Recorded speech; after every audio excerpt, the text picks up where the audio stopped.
मैं लाई हूं दाने अनार के, मेरी मैया के 9 दिन बहार के। आप सभी को नवरात्रों की बहुत बहुत शुभकामनाएं। 22 सितंबर सोमवार से माता के नवरात्रे शुरू हो रहे हैं। ये मेरी निजी मत है, ये मेरा निजी मत है कि सोमवार से जब भी नवरात्रे शुरू होते हैं बहुत कुछ अच्छा होता है। 22 सितंबर को सोमवार है और 1 अक्टूबर बुधवार तक नवरात्रि रहने वाली है। आप सभी को नवरात्रि की बहुत बहुत शुभकामनाएं। होए माता रानी इस बार हाथी पर आ रही है, और जब माता रानी हाथी पर आती है तो वैभव यश तो मिलता ही है, लेकिन युद्ध की स्थितियां भी रहती हैं, इसे हम नजरअंदाज नहीं कर सकते। शारदीय नवरात्रों का पहला नवरात्रा, मां दुर्गा का आशीर्वाद, पहला चमत्कारी दिन। आप सभी को इस दिन की बहुत बहुत शुभकामनाएं। शारदीय नवरात्रे यानी कि शरद ऋतु में पड़ने वाले नवरात्रों का पावन पर्व जो है मां दुर्गा की पूजा के लिए बहुत महत्वपूर्ण है। और आपको पता ही होगा, बहुत सारे लोग जो है उस नवरात्रों को मनाए न मनाए, लेकिन शारदीय नवरात्रों को मनाते हैं, डांडिया खेलते हैं, क्योंकि इन नवरात्रों के ठीक बाद में दशहरा होता है, नवरात्रों के ठीक बाद में जो है हमारी दीपावली का पर्व होता है। तो ये वाला नवरात्रे 2 नवरात्रे होते हैं जो हमें प्रकट रूप से दिखते हैं। गुप्त नवरात्रे भी 2 होते हैं जिसकी पूजा तो हर कोई नहीं करता, तांत्रिक करते हैं। इस 9 दिन के त्योहार में भक्त देवी दुर्गा के 9 रूपों की पूजा करते हैं, और माँ की पूजा वही कर सकते हैं जिनसे माँ अपनी पूजा करवाना चाहती है, जो उसके लाडले होते हैं, जो उसके प्यारे होते हैं। नवरात्रि की शुरुआत कलश स्थापना से होती है, जो हिंदू पंचांग के अनुसार हर साल 22 सितंबर 2025 में नहीं होती, हर बार अलग अलग होती है। तो इस साल ये जो योग बन रहा है वो 22 सितंबर 2025 में बन रहा है। ये पूजा का अहम दिन है क्योंकि ये पहला दिन है। शैलपुत्री की पूजा इस दिन होती है, और सबसे पहले मैं गौरी पुत्र गणेश मनाऊं। जब नवरात्रे हो या हमारे घर का कोई भी जरूरी काम क्यों ना हो, ये आपको बहुत अच्छे से पता होना चाहिए कि हम सबसे पहले जो है गौरी पुत्र गणेश को मनाते हैं। शारदीय नवरात्रों का पहला दिन, पहला नवरात्रा 22 सितंबर का दिन और सोमवार का दिन बहुत खास है। पहले दिन हम माँ शैलपुत्री की पूजा करते हैं, और अगर सोमवार वाले दिन करें तो वो बहुत अच्छा होता है। पहले नवरात्रे का जो शुभ मुहूर्त है वो ब्रह्म काल से है। मैं आपको बोलती हूँ ब्रह्म मुहूर्त से है। अगर आप ब्रह्म मुहूर्त में सुबह 3:30-4 बजे उठकर कल स्थापना करते हैं, पूजा करते हैं, हाँ कई घरों में ये मुश्किल होता है क्योंकि सारे परिवार का सहयोग नहीं होता, सारा परिवार मिलकर पूजा नहीं करता है, इसलिए थोड़ी प्रॉब्लम्स हो सकती हैं। लेकिन इसमें घबराने या परेशान होने की जरूरत नहीं है। अगर आप सुबह सवेरे पूजा नहीं कर सकते तो सबसे पहला मुहूर्त है 6:24 से 8:45 तक, और फिर अभिजीत मुहूर्त की अगर बात की जाए तो 11 बजे से लेकर 11:52 तक, 11:52 से लेकर 12:40 तक रहेगा। इन समयों पर आप पूजा कर सकते हैं, कलश स्थापना कर सकते हैं। पहले नवरात्रि पर देवी दुर्गा की शैलपुत्री रूप की पूजा की जाती है। पहले दिन माँ दुर्गा के प्रथम स्वरूप शैलपुत्री की पूजा आराधना अर्चना की जाती है।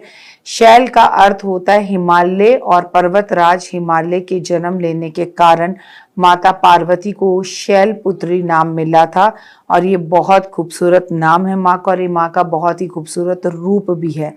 मान्यता है कि विधि विधान से के साथ जो माँ दुर्गा के स्वरूप की पूजा उपासना करता है, इंसान की सभी मनोकामनाएं पूर्ण हो जाती हैं और कष्टों से मुक्ति मिलती है। माँ शैलपुत्री का वाहन बैल है। माँ शैलपुत्री के एक हाथ में कमल का पुष्प और दूसरे हाथ में त्रिशूल होता है। याद रखिए कि माँ का ये रूप माँ को की भक्ति देने वाला है, और माँ बड़ी जल्दी प्रसन्न होती है।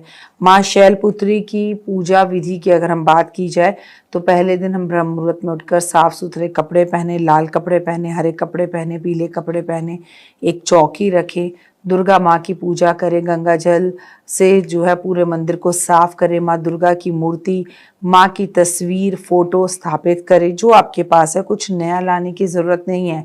इसके बाद पूरा परिवार एक साथ विधि विधान से कलश की स्थापना करे। कलश की जो स्थापना हम करते हैं घट स्थापना के बाद माँ शैलपुत्री के मंत्र जाप हमें करने होते हैं। कहते हैं ये संकल्प लें कि आप व्रत कितने दिन रखेंगे, एक दिन का पहला और आखिरी व्रत रखेंगे, पहले के 2 व्रत रखेंगे, या पूरे के पूरे 9 व्रत रखेंगे। माता शैलपुत्री को कुमकुम लगाएं, सफ़ेद पुष्प पीले पुष्प अर्पण करें, लाल पुष्प अर्पण करें, माँ की अखंड जोत जलाएं, माँ शैलपुत्री की आरती ज़रूर करें, दुर्गा चालीसा का पाठ ज़रूर करें, कथा करें, दुर्गा सप्तशती का पाठ ज़रूर करें। और सबसे बड़ी बात है कि माँ शैलपुत्री को भोग लगाना बहुत ज़्यादा ज़रूरी है। तो हमारे यहाँ पहले दिन नारियल और मिश्री का भोग लगाने का विधान है। शैलपुत्री को दूध से बनी हुई मिठाइयों का भोग लगाएं, बहुत ही शुभ रहता है। जैसे खीर बनाएं, जैसे रबड़ी बनाएं, जैसे बर्फ़ी हो, इन सब चीज़ों का भोग लगाने से माँ बेहद प्रसन्न होती है। आप पहले ही नवरात्रे में माँ को एक पीला शेर मिट्टी का या तांबे का या पीतल का मंदिर में भेंट स्वरूप देकर आए। सफ़ेद पुष्प अर्पण ज़रूर करें जो माँ को बेहद पसंद है, लाल पुष्प अर्पण ज़रूर करें। फूल वाले तेरा क्या जाएगा, तेरे फूलों से माँ का भवन सज जाएगा। माँ शैलपुत्री की पूजा करें और आपको लाभ ही लाभ प्राप्त होगा। समर्पण की भावना से माना जाता है माँ शैलपुत्री की पूजा जो भी कुंवारी कन्या करती है, अच्छे वर की उसे प्राप्ति होती है। घर में धन की कमी नहीं रहती, समृद्धि का वास होता है। इसके अलावा शैलपुत्री की पूजा घर में सुख शांति प्रेम और समृद्धि लेकर आती है।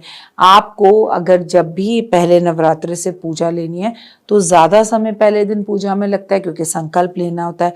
श्रद्धा पूर्वक पूरा परिवार पूजा करता है तो सकारात्मक ऊर्जा आती है, घर में लक्ष्मी स्थिर रूप से वास करती है। और शैलपुत्री के पहले नवरात्रि में भूल कर भी कुछ गलतियां ना करें।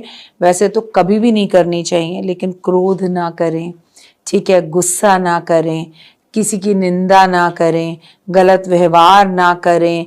और सबसे बड़ी बात यह है कि तामसी भोजन की तरफ ना जाएं, चमड़े की चीज़ों का प्रयोग ना करें, जैसे पर्स बेल्ट आदि अगर करें भी तो सादी चीज़ों का करें। बाल ना काटें, नाखून ना काटें, पार्लर ना जाएं, सिलाई बुनाई बिल्कुल भी इस टाइम पर कम करनी चाहिए। आपको दिन में सोना नहीं चाहिए, इस टाइम पे पूजा अर्चना माँ की अवश्य करनी चाहिए। आपको दूसरे के घर का अन्न खाने से बचना चाहिए। माँ शैलपुत्री की कहानी ज़रूर सुननी चाहिए। नवरात्रि के पहले दिन जो पूजा हम माँ आराधना का स्वरूप करते हैं, कहते हैं कि वो राजा दक्ष की पुत्री सती थी जिन्होंने भगवान शिव से विवाह किया था। तो मैं आपको एक बात बता दूं कि राजा दक्ष ने एक यज्ञ किया, यज्ञ का जो आयोजन किया उसमें भगवान शिव को आमंत्रित नहीं किया, क्योंकि राजा दक्ष कभी नहीं चाहते थे कि उनकी जो पुत्री सती है वो किसी भी तरह से शिव से विवाह करे। सती यज्ञ में आई, शिव ने उन्हें बहुत मना किया पर वो नहीं मानी। उनके पिता ने शिव का अपमान किया, क्रोधित होकर वो यज्ञ कुंड में कूद गईं। इसके बाद उन्होंने हिमालय के घर में पार्वती के रूप में जन्म लिया, जिन्हें हम शैलपुत्री के नाम से जानते हैं। तो बहुत ही खास और अलौकिक ये उनका जन्म था शिव को प्राप्त करने के लिए। जब भी आप घट स्थापना करें बिल्कुल शांत मन चित्त से करिएगा। मिट्टी का कलश सबसे अच्छा होता है। जब भी आप खेतरी बीजें बहुत अच्छे से बीजिएगा, मिट्टी के ही बर्तन में बीजिएगा। जैसे भी आपके यहाँ रीति रिवाज है उन्हें ही फॉलो कर जो है आप अपने यहाँ खेतरी बीजिएगा। आप सभी को माँ के पहले नवरात्रि की हार्दिक शुभकामनाएं। माता रानी आपकी गोद भरे, झोली भरे, भंडारे भरे, लंबी उम्र दे, मान सम्मान प्रतिष्ठा और यश दे। जो संसार में आपको चाहिए वो सब चीज़ें दौड़ कर आपके पास आए। ओए होए, फिलहाल दीजिए इजाज़त। अपना और अपनों का रखे खास ख्याल।